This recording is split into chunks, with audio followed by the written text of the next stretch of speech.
जमीन से कुछ 2000 फीट ऊंचाई पे ही वो बॉम्ब फट चुका था। जब से भाग रहे लोगों पर काली और चिपचिपी बारिश हुई। घायल और प्यासे लोगों ने अपने ऊपर पड़ने वाली बारिश को पी लिया, लेकिन ये बारिश कोई आम बारिश नहीं थी। ये पूरे तरीके से रेडिएशन वाली बारिश थी। ब्लास्ट अगर उस समय इस शहर की आबादी की बात करें तो कुछ 3.5 लाख थी, जिसमें से 1 लाख लोग इस अटैक में मारे गए। तो बात करते हैं आखिरकार ये सब हुआ क्यों, ये अटैक जापान पे क्यों हुआ। तो तो भूतकाल से भविष्य काल की ओर जाते हैं और देखते हैं आज का हिरोशिमा कैसा दिखता है। तो क्राउड ये देखो, ये देख के तो मुंबई की आप लोग हेलो एवरीवन, आई नो कि बहुत दिनों के बाद आप लोग मेरी ये हेलो सुन रहे हो और पूरे 15 दिन से भी ऊपर हो चुके हैं मुझे वीडियो डाल के। तो कोई बात नहीं, कभी कभी लाइफ में कोई ज़रूरी चीज़ें भी आ जाती हैं जिसकी वजह से टाइम लग जाता है। तो लास्ट वीडियो में हम लोग ने देखा था कि मैं हिरोशिमा गई हूँ और आगे की जर्नी आप लोगों को पता नहीं चली थी। तो आज मैं हूँ हिरोशिमा में, जहाँ दुनिया का पहला और अब तक का आखिरी एटॉमिक बॉम्ब अटैक हुआ था।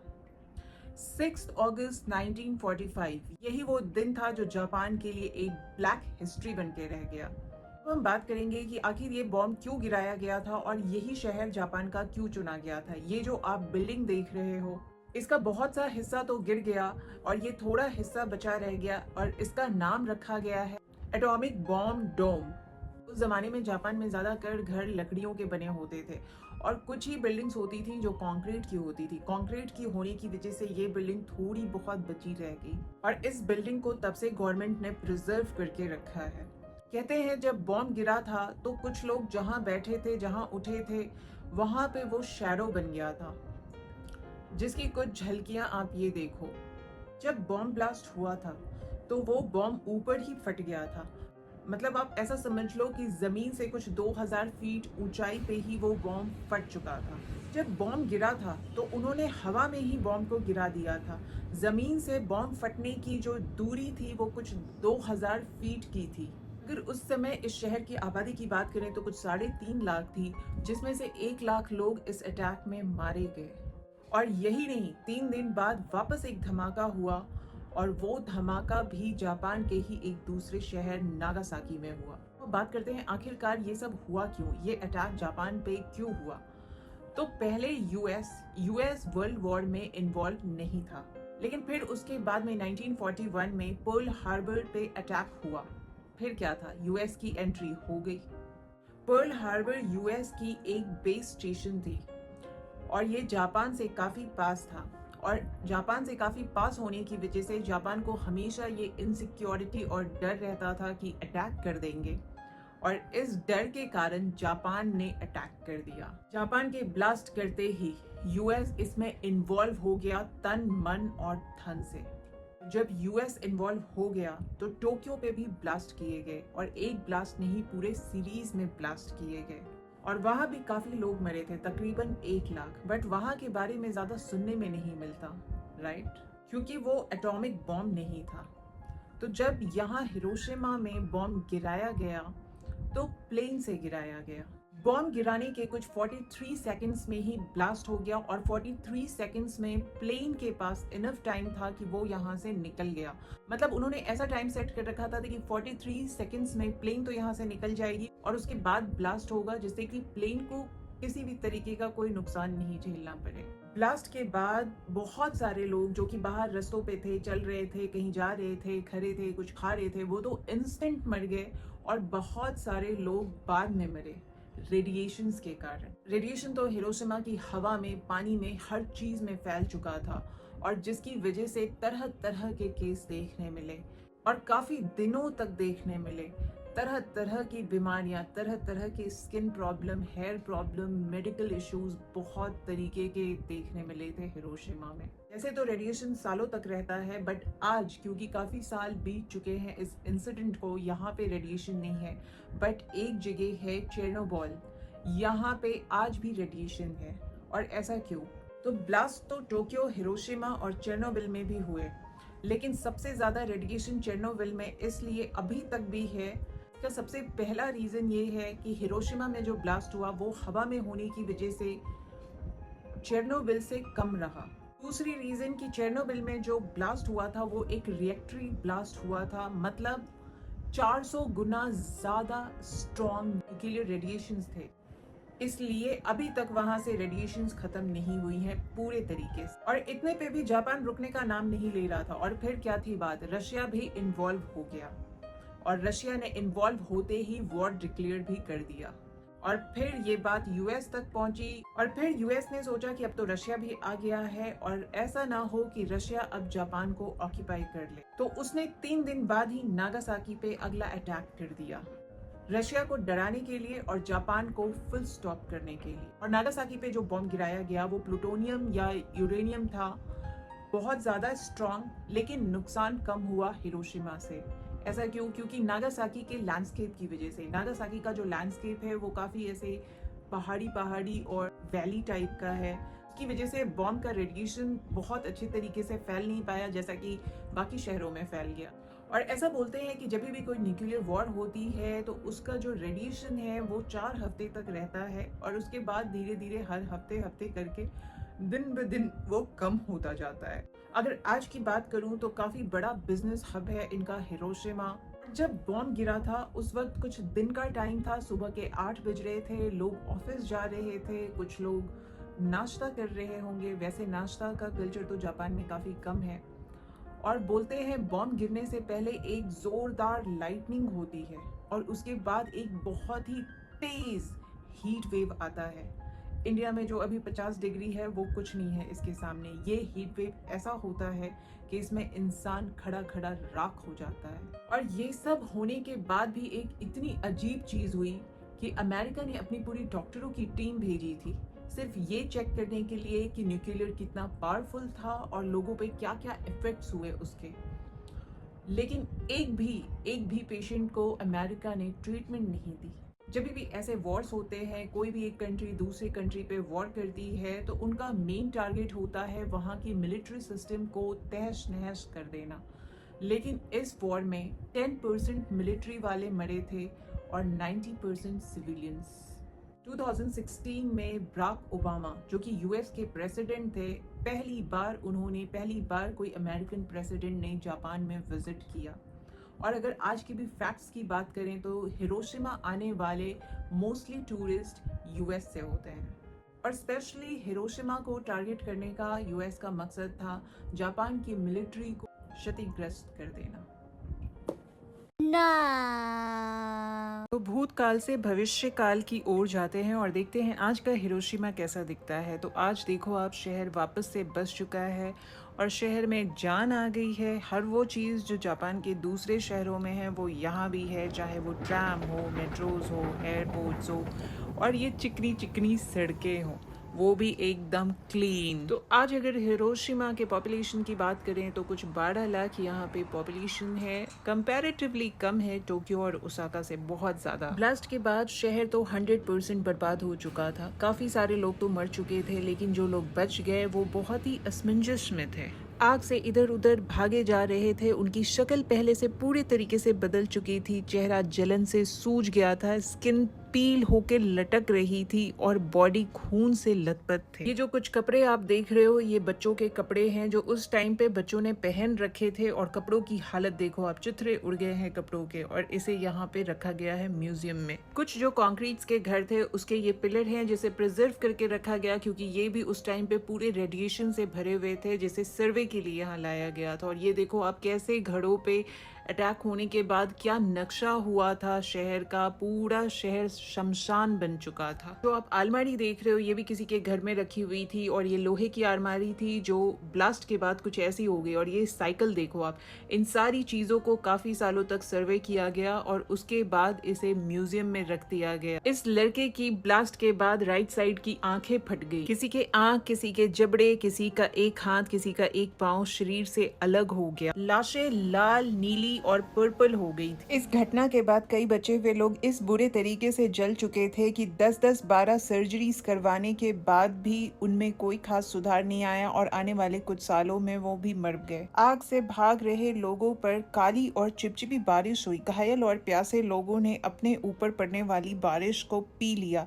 लेकिन ये बारिश कोई आम बारिश नहीं थी, ये पूरे तरीके से रेडिएशन वाली बारिश थी। ब्लास्ट के बाद के कुछ मलबे रखे हुए हैं, इसे भी काफ़ी प्रिजर्व करके रखा गया है म्यूज़ियम के लिए भी और सर्वे के लिए भी। जो भी कुछ बचा खुचा था, टूटे फूटे एक दो स्कूल और जो भी चीज़ें, वहाँ पे जल्दी से राहत कार्य की चीज़ें शुरू कर दी गई, लेकिन पेशेंट्स इतने ज़्यादा और डॉक्टर्स इतने कम थे कि बहुत लोगों को ज़रूरत की चीज़ें ना मिलने पे बैक टू बैक लोगों की मौत होती गई। क्योंकि शहर तो बर्बाद हुआ ही था, लेकिन यहाँ तक आने के लिए सारे रूट्स वगैरह भी सारे टूट फूट से गए थे, तो इसलिए जितनी भी चीज़ें पॉसिबल थी की जा रही थी, लेकिन बहुत ही मुश्किल। ये कुछ ऐसी चीज़ें हैं जो डायरेक्टली एक्सपोज हुई थी, बाहर थी ये चीज़ें। तो ये साइकिल की हालत देखो आप, और ये इंसान कुछ ऐसा खड़ा था जो यहाँ पे दर्शाया गया है, ऐसे जल गया था वो। और ये देखो आप, स्किन कितने बुरे तरीके से जली है, अजीबो गरीब तरीके से। उस टाइम पे इनके स्किन के कुछ टुकड़े भी लिए गए थे, जिसे आज प्रिजर्व करके रखा गया है इस म्यूजियम में। 20 साल का एक लड़का जो ब्लास्ट के टाइम पे अपने हाथों को उसने खिड़की पे रख रखा था, और उसके नाखून देखो आप क्या हालत हो गई। और ये नाखून है इस तरीके से होके बढ़ते भी रहे सालों साल। और ये देखो आप, चेहरे का एक पूरा हिस्सा गायब हो गया था, जिसे फिर कुछ ऐसे जोड़ा गया। जैसे ही यहाँ पे इस म्यूज़ियम से बाहर आओगे, आपको बिल्कुल वैसी फीलिंग आएगी, कोई रियलिस्टिक मूवी देखते हो जो कि बहुत ट्रू इंसिडेंट पे बनी हो, जो बहुत ही मतलब कुछ क्राइम के ऊपर बनी हो, जैसे कश्मीर फाइल्स है, जैसे केरला स्टोरी है। और आप कुछ देर तक एक अलग ही जोन में होते हो, मूवी के जोन में होते हो। तो इस म्यूज़ियम से भी निकलने के बाद आपको ना सेम फीलिंग आएगी। कुछ देर तक आप आज से 77 ईयर्स पहले चले जाओगे, और मतलब उन मोमेंट्स को आप वापस से फील करने लगोगे। तो चलो अभी हम वापस आ जाते हैं 2024 में, और बात करते हैं कि यार 77 ईयर्स हो गए, 77 ईयर्स बीत गए इस इंसिडेंट को होके, और उसके बाद का आप ये हिरोशिमा देखो। और इतने ही, और अप्रॉक्सीमेटली इतने ही साल हमारे इंडिया को हुए पार्टीशन के बाद, लेकिन फिर भी हमारा इंडिया पता नहीं कहाँ रह गया है और जापान कहाँ आ गया है यार। ये कंपैरिजन तो बनता है ना। मतलब लोग बोलते हैं अंग्रेज़ों ने बहुत लूटा, अंग्रेज़ों ने ऐसा किया वैसा किया, इसलिए इंडिया आज ऐसा है। तो जापान को तो बर्बाद कर दिया, यहाँ की मिट्टी, यहाँ की सॉइल तक ख़राब कर दी उन्होंने। उसके बाद भी जापान ऐसा दिखता है, उसके बाद भी उन्होंने इस मिट्टी में भी अपनी लश ग्रीनरी को पैदा कर दिया। क्या नहीं है। खैर बहुत साल पहले की बात है। आज अगर जापानीज लोगों की बात करें तो वो पीस को बहुत इम्पोर्टेंस देते हैं, और एवरी ईयर 6 अगस्त को यहाँ पे एक पीस हार्मनी के लिए इनका काइंड ऑफ एक नेशनल डे ये लोग सेलिब्रेट करते हैं हिरोशिमा में।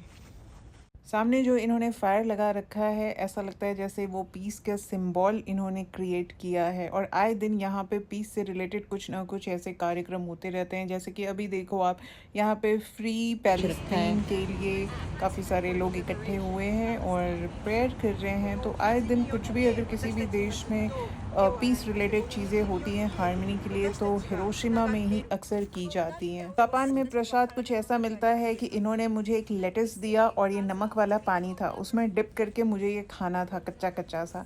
टेस्ट तो क्या ही बताऊँ, बहुत अजीब सा लगा, लेकिन कोई बात नहीं, मैं तो खा लेती हूँ ग्रीन सोच के भाई। बहुत प्यास लग रही थी, तो मैंने सुना है यूरोप की तरह जापान में भी आप कहीं पे भी अगर आपको टैप दिखे तो आप टैप वाटर पी सकते हो। मतलब टैप वाटर यहाँ पे ड्रिंक करने के लायक होता है। तो ये रहा मेरा बॉटल, और ये रहा इधर टैप।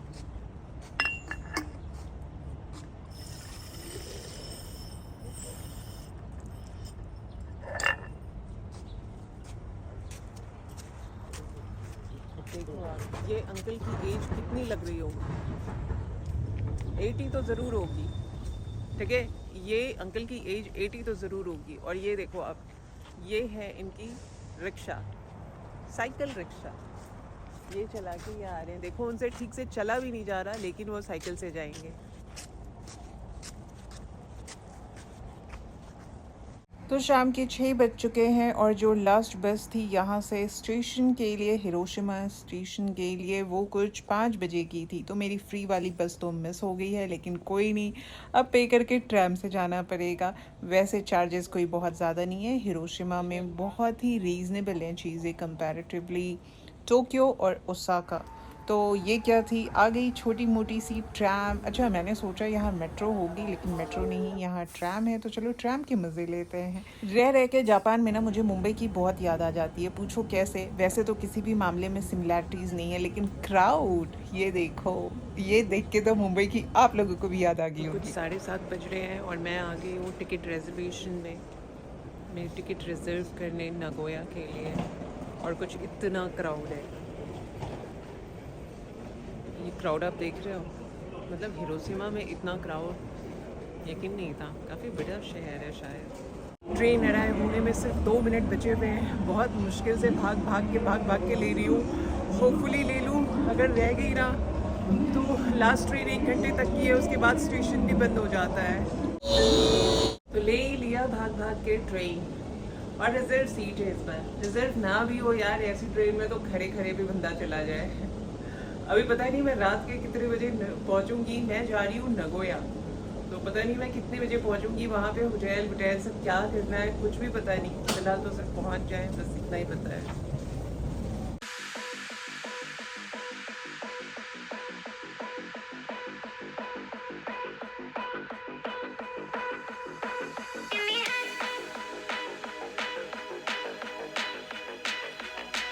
इस ट्रेन की तो ऑर्डिनरी कार की भी सीट्स ऐसी है जैसे लगा बिजनेस क्लास है। पहले तो मुझे लगा मैं गलत कार में, तो मतलब मैं गलत कोच में तो नहीं घुस गई हूँ। आप देखो यार, ये देख रहे हो, ये देखो, देख रहे हो क्या मस्त है। ये देखो, एकदम सोफे जैसी सीट्स है इसकी। तो कुछ 11:30 बज रहे हैं और मैं पहुंच गई हूँ मेरी डेस्टिनेशन पे, जो कि है नगोया। जैसे ही आप शिंकानसेन स्टेशन से बाहर निकलोगे, वैसे ही आपको JR की बस भी मिल जाएगी, जो कि आई गेस इंक्लूडेड होगा। लेकिन मैंने एकदम होटल पास में बुक किया है, जो कि 450 मीटर पे है, क्योंकि मुझे लगा रात के 11 साढ़े 11 बजेंगे, पता नहीं कुछ भी पब्लिक ट्रांसपोर्ट होगा या नहीं, बहुत महंगा पड़ेगा टैक्सी। तो मैंने सोचा पास में ही बुक कर लेती हूँ, जाने को भी वापस अच्छा रहेगा। तो मुझे तो बस की ज़रूरत है नहीं। बट बाहर एक चीज़ देखा मैंने स्टेशन पे, जो कि काफ़ी अच्छा है यार, काफ़ी एडवांस भी है। काफ़ी एक नई चीज़ देखी मैंने कि स्टेशन के बाहर आप देखो, इन्होंने कैसे एकदम ऐसे साइकिल्स के लिए इतनी अच्छी पार्किंग दी है। यहाँ से वहाँ तक आपको साइकिल के लिए पार्किंग दिखेगी। और ये है कुछ नगोया के रात का नज़ारा। सारी दुकानें बंद हो चुकी हैं, लेकिन फिर भी मुझे ऐसा लगा था नगोया आने से पहले कि ये बहुत ही ऐसा होगा, इंटीरियर होगा, गांव जैसा होगा। लेकिन यार चाइना और जापान में क्या गांव क्या शहर। तो चलो, अभी मैं बहुत थक गई हूँ और अभी भी मुझे 400 मीटर जाना है ये खींच के लेके।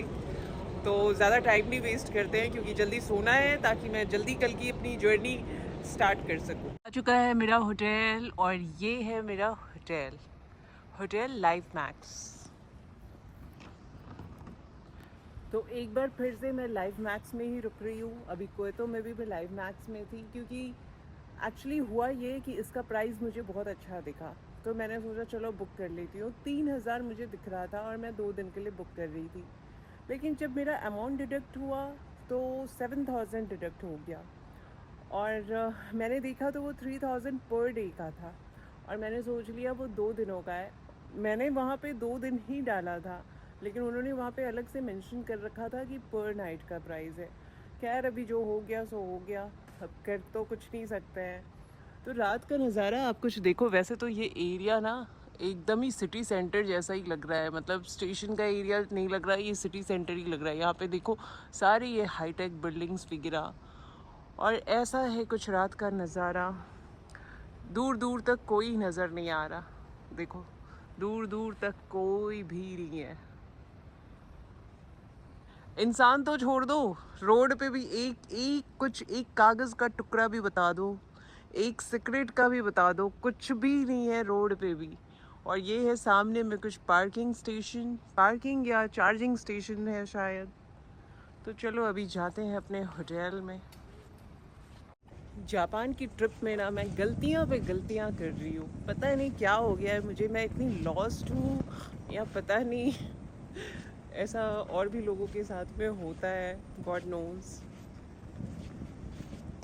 इतना महंगा पड़ा है यार, 7000 मुझे 2 दिन का। आज का दिन तो देखो निकल ही चुका है, अभी सिर्फ एक कल का दिन बचा है। कल के दिन के लिए मैं सिर्फ 7000 रुपये पे कर रही हूँ। इमेजिन, बहुत ही महंगा है मेरे लिए, because I am budget traveller. एक ही दिन में कितनी लंबी जर्नी कर ली मैंने, 4 सिटीज़ और किलोमीटर्स। क्वेटो से हिरोशिमा कुछ 366 किलोमीटर था और हिरोशिमा से नगोया 483 किलोमीटर, अप्रॉक्सीमेटली 900 किलोमीटर। और वो भी पूरे दिन मस्त घूमते घामते ये शहर वो शहर करके देखो मैं रात को आराम से पहुंच गई। चलो पैसे तो ज़्यादा लगे, बट थोड़ा आराम से सोने तो मिलेगा।